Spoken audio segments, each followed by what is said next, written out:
Coucou les amis, j'espère que vous allez bien. Alors, laissez-moi vous raconter une toute petite histoire qui m'a énormément inspirée et qui, j'ai pensé, serait juste pour ma part de partager avec vous, histoire d'inspirer d'autres personnes en plus. Alors, il s'agit de l'histoire de celle qui a refusé la défaite, Relida, une jeune étudiante de 19 ans qui participe à un marathon relais. Alors qu'il ne lui restait que 220 mètres à parcourir avant de passer le témoin à sa coéquipière, Relida est victime d'une chute violente qui lui fracture la jambe droite. Elle aurait pu s'arrêter là. Elle aurait pu demander à ce qu'on appelle l'infirmerie et qu'on la ramène sur une civière. Elle aurait pu se résigner, mais elle ne l'a pas fait. Elle a dit non. Je n'abandonnerai pas. Je refuse de quitter la course. C'est là qu'elle a pris la décision d'aller à genoux, les mains sur le sol. Coûte que coûte, vaille que vaille, elle devait y arriver, jambes cassées ou pas.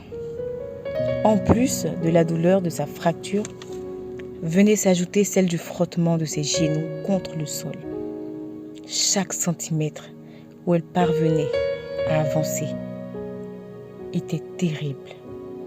Ça fait mal quand ta peau se frotte contre le bitume.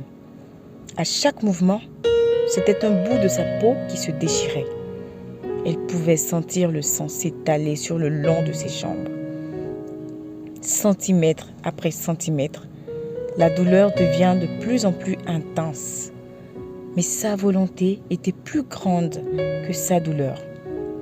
Ta volonté d'atteindre tes objectifs, de réussir, de représenter ton Dieu en toutes choses.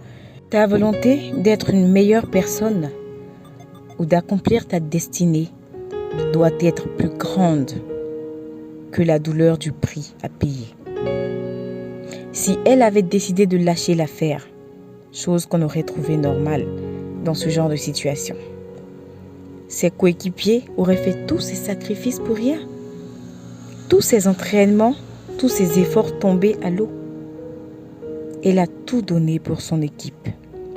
Elle n'a pas écouté toutes ces voix intérieures qui lui disaient « Arrête, laisse, ce n'est pas si grave.